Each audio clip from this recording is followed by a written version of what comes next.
إياك نستعين اهدنا الصراط المستقيم صراط الذين أنعمت عليهم غير المغضوب عليهم ولا الضالين.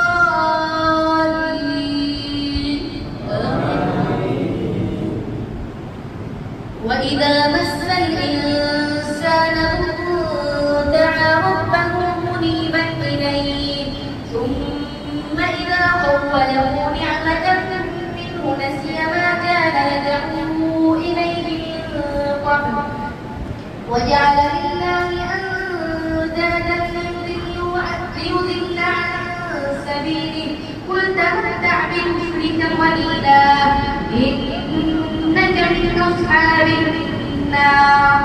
أمن هو قانت آناء الليل ساجدا وقائما يحذر الآخرة ويرجو رحمة ربه قل هل يستوي الذين يعلمون والذين لا يعلمون إنما يتذكر أولو الألباب. قل يا عبادي الذين آمنوا اتقوا ربكم للذين أحسنوا في هذه الدنيا حسنة وأرض